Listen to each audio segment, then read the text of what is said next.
respeito da dissonância no diálogo. Estou falando de uma coisa bem comum nos nossos dias, que é a questão do erro de comunicação. Alguém fala algo e outro do outro lado entende totalmente diferente. É muito comum acontecer esse tipo de comunicação. A gente está se referindo a algo e alguém do outro lado interpretando erroneamente.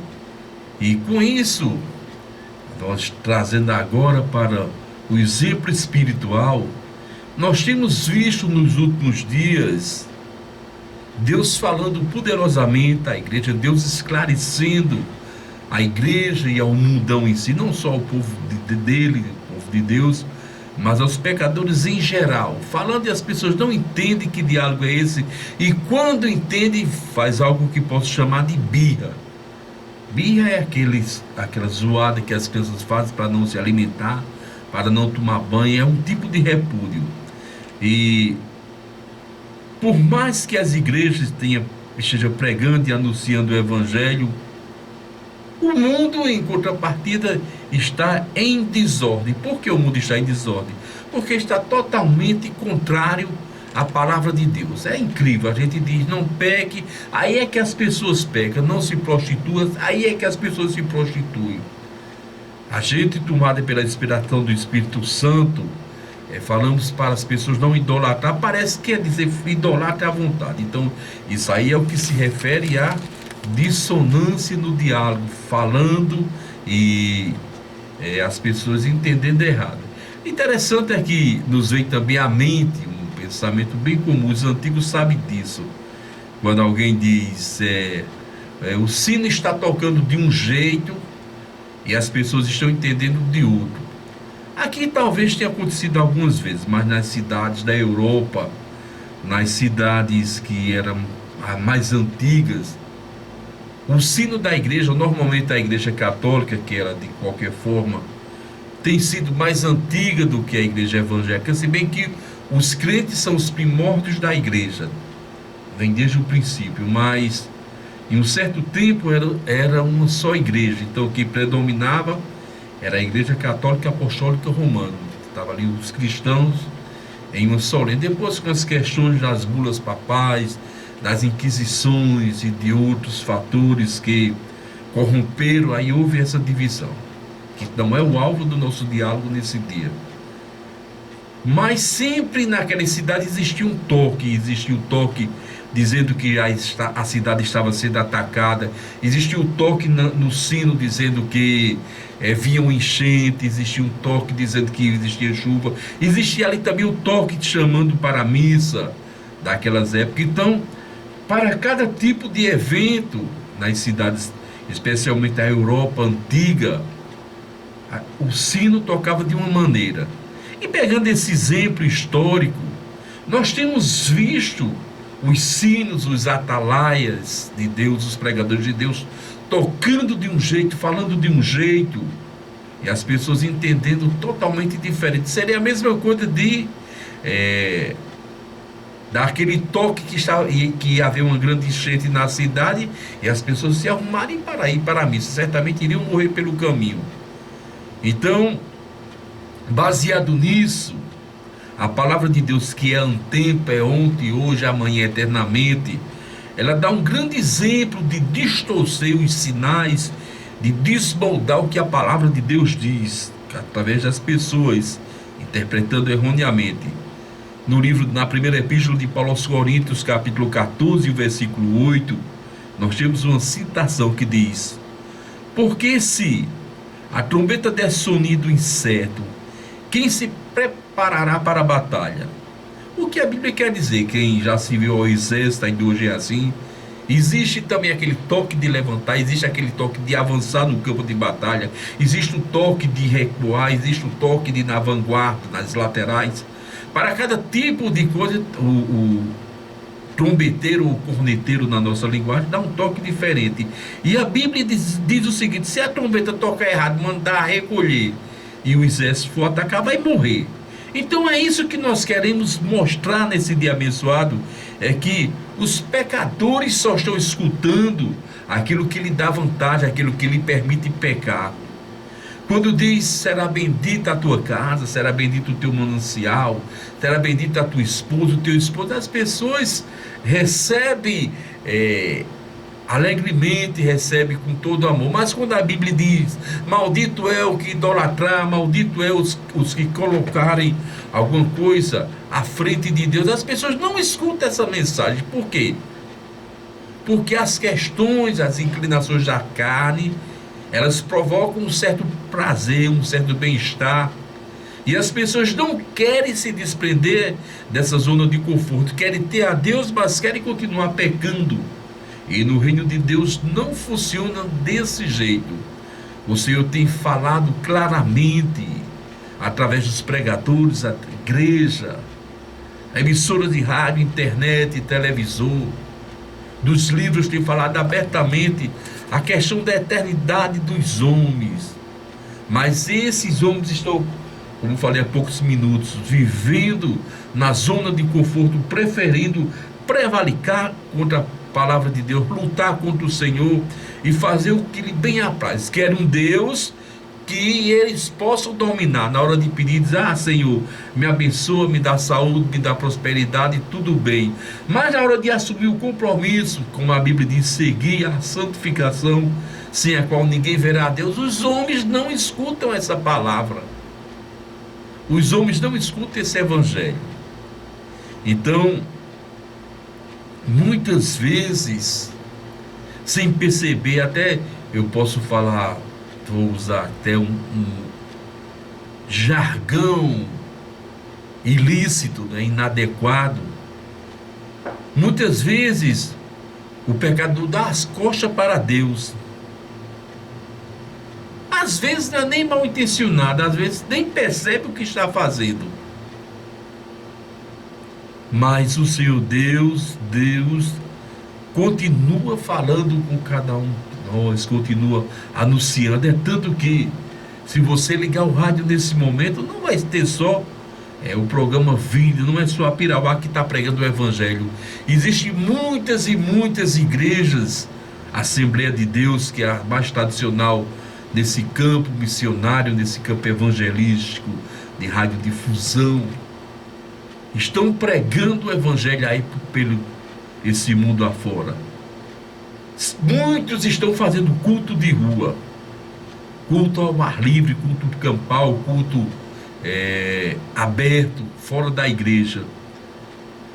Por que isso tem acontecido? Porque Deus não cansou de falar com o homem. Deus não desistiu da humanidade, mas infelizmente a humanidade tem desistido, tem dado as costas, tem se voltado contra o Senhor. Mas posso dizer que hoje é dia de salvação, hoje é dia de reconciliação, motivo pelo qual eu vos tenho falado dessa palavra, eu vos tenho anunciado esse evangelho, o qual mostra a doença e a cura da doença, o pecado e a cura do pecado, que é Jesus Cristo, autor e consumador da nossa fé, autor e consumador da nossa salvação. Mas vamos ver se essas palavras elas estão contextualizadas com a Bíblia Sagrada. No livro de Isaías, capítulo 5, 30, digo melhor, Isaías 30, e o versículo de número 21 traz a seguinte citação: e os teus ouvidos ouvirão a palavra que está por trás de ti, dizendo: este é o caminho, anda nele, sem vos desviar, nem para a direita, nem para a esquerda. Então observe que desde o Antigo Testamento sempre foi assim. Deus sempre falou com o homem sempre ficou vivo, Deus sempre anunciou as boas novas de salvação ao homem, para que o homem não venha cair em condenação eterna. Mas a própria Bíblia diz no Evangelho de João, capítulo 1, que os homens amaram mais as trevas do que a luz. Mas observe, os teus ouvidos ouvirão a palavra do que está detrás de ti. Por que tem alguém atrás da gente? É porque, como falei há poucos minutos, nós estamos dando as costas a Deus. Mesmo assim, Ele vai falar, vai anunciar, dizendo: esse é o caminho que se deve andar nele sem se desviar para a direita nem para a esquerda. E que caminho é esse? É muito simples. João 14:6, o próprio Jesus Cristo, quando diz: eu sou o caminho, a verdade e a vida, ninguém veio ao Pai senão por mim. Então observe que Jesus é o caminho. E o que é que a Bíblia diz, sem se desviar para a direita e esquerda? Vamos entender, vamos interpretar. Não existe nada de errado, nem nada de difícil, nem nada de conflituoso na palavra de Deus. Se desviar para a direita são aquelas pessoas que acham que estão certas na sua religião, na sua idolatria. Tem Jesus na direita aqui, tem fulano, tem ciclana que intercede por nós. Isso é enganação do diabo, isso é balela. A Bíblia diz: nem para a direita, esses caminhos que vocês acham certo, nem para a esquerda, porque a Bíblia diz: esse é o caminho que se deve andar. Não andar para a direita, achando que tem intercessores, que tem mediadores, fora de Jesus Cristo, que você vai se enganar. E a esquerda já se sabe, são os caminhos tortuosos, os caminhos do diabo. Esse aí dispensa o comentário. Então não vamos se desviar para a direita. O caminho só Jesus, autor e consumador da nossa fé, autor e consumador da nossa salvação. Porém, essa falta de comunicação entre o homem para com Deus, Deus tem se comunicado com o homem, mas essa falta de comunicação do homem para com Deus gera também a falta de interpretação. O homem não entende a voz de Deus, não entende o que o Senhor está falando, prefere viver na ignorância, na tradição. Estão ali conversando, um diálogo inadequado, incoerente, diz a psicologia. Um diálogo que se diz muita coisa, mas pouco se entende ou nada se entende. E por falar em incoerência do diálogo, eu me lembro bem exatamente daquele fato que falei a princípio. Fazia 8 dias que eu estava num clube com a minha família, a gente ali descansando um pouco, e aconteceu algo interessante. Eu trouxe isso para o Evangelho porque para mim foi uma riqueza de exemplo, uma riqueza de testemunho. Eu estava ali na piscina e chegou um jovem de 15, 16 anos e começou falando como mudo, aquela linguagem, como os mudos fazem, gesticulando, mandando eu pular de uma parte lá, dizendo que não, que ia bater, e ele continuou falando como mudo. Eu também, que fui criado ao lado de um mudo, eu tinha um amigo que tinha deficiência, mudo, surdo. Eu tenho a minha maneira de comunicar-me com eles, e passei toda a manhã conversando com aquele jovem. De vez em quando ele vinha e dizia para mim fazer algum gesto, falava como mudo, e eu também respondia a ele feito mudo. Eu achava que ele era mudo, ele também achava que eu era mudo. Finalizando essa história, por volta de meio-dia, eu não sei quem soprou no ouvido dele que eu escutava. Ele chegou para mim e perguntou: você não vai almoçar não? Eu disse: não, daqui a pouco. Moral da história: nem eu sou mudo, nem aquele jovem era mudo. Eu não sei o que passou na cabeça dele, que achou que eu tinha esse tipo de problema e se comunicou comigo. Mas, meus amigos, se fosse o diálogo de 5, 10 minutos seria bom. Foi toda manhã. Então eu ganhei com aquele exemplo que da mesma sorte o homem está querendo fazer com Deus. Os homens acham que Deus não escuta. Então, se Deus não escuta, os homens não falam. Muitas vezes faz gestos, levanta a mão, maldiz, levanta os braços, reclama. Não existe diálogo quando da parte de Deus ele está só esperando que o homem abra o seu coração, que ele tem feito todo esse intermédio, esse intercâmbio de comunicação, esse intercâmbio de interpretação da sua palavra.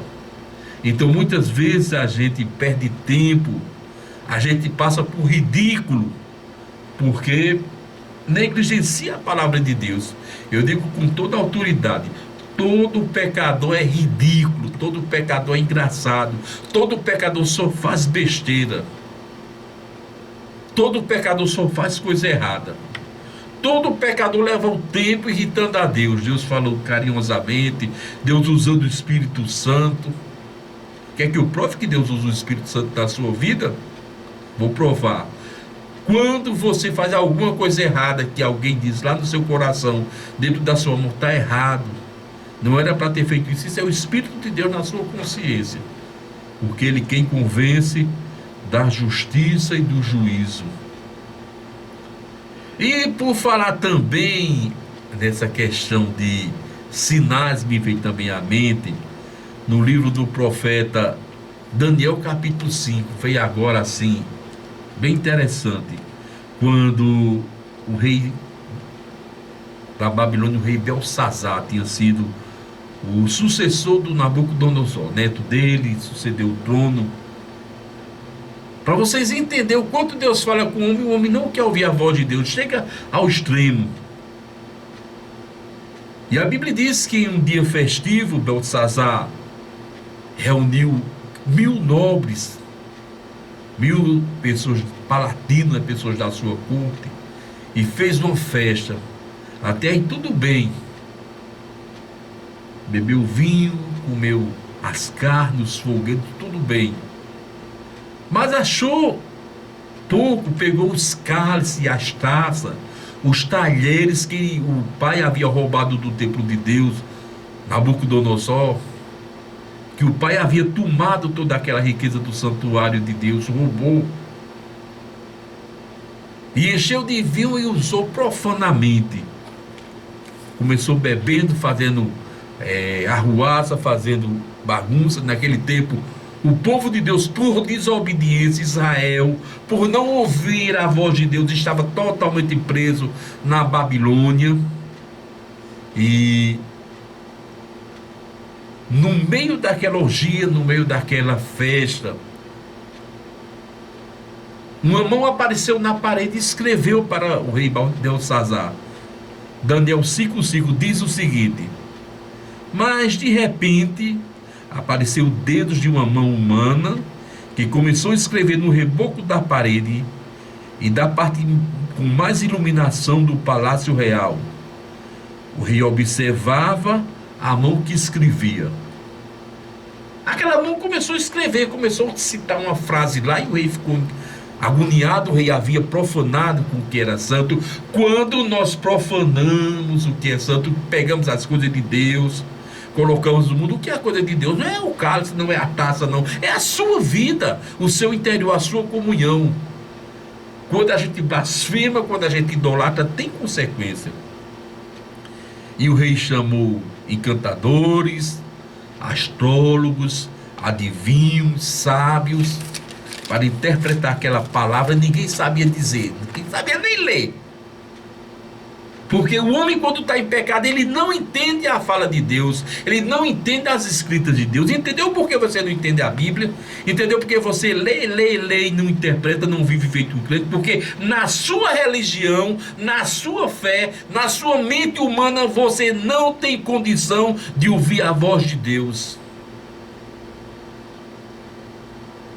Antes de ser evangélico, eu pertencia a outra igreja, que toda semana, todos os dias era a mesma coisa. Durante aquele culto era a mesma repetição. E eu saía dali e não entendia nada, era a mesma coisa. Do começo ao fim. Começava daquele jeito, mudava só as palavras no meio, mas terminava daquele modelo. Por quê? Porque onde Deus não opera, não existe a voz, não existe a interpretação, não existe nada. É assim. Mas onde Deus opera, Ele fala e o homem fica vivo, a Bíblia diz. Então Deus está falando com você nessa tarde. Deus está conversando, está lhe convencendo que o que você está fazendo é errado e você não entendeu. Mas hoje é momento de redenção, momento de interpretação. Mas voltando à Bíblia Sagrada, ao que nós estávamos falando, ninguém entendeu o que tinha na parede, sabia que a coisa era séria. Mais de 1000 pessoas ali, convidados, fora quem estava servindo, o rei e família, e de repente uma mão misteriosa escrevendo numa parede. Então disseram: chama Daniel, o servo de Deus, que ele vai saber o que é isso. E no livro de Daniel, capítulo 5, versículo 25, 26, 27 e 28, traz a seguinte citação. Daniel chegou e falou: esta é a inscrição que lhe foi feita. Mené, Tekel, Parsim. Este é o significado. Mené: Deus contou os dias do teu reino e determinou o seu fim. E foi tão tão séria essa questão dessa primeira palavra, mené, que diz mené, mené. Então Deus disse duas vezes: Deus contou os dias do teu reinado e determinou o teu fim. Deus contou o dia dos teus reinados e determinou o teu fim. Observe o quanto foi grave. Aí no versículo 27, Tekel, foste pesado na balança e achado em falta.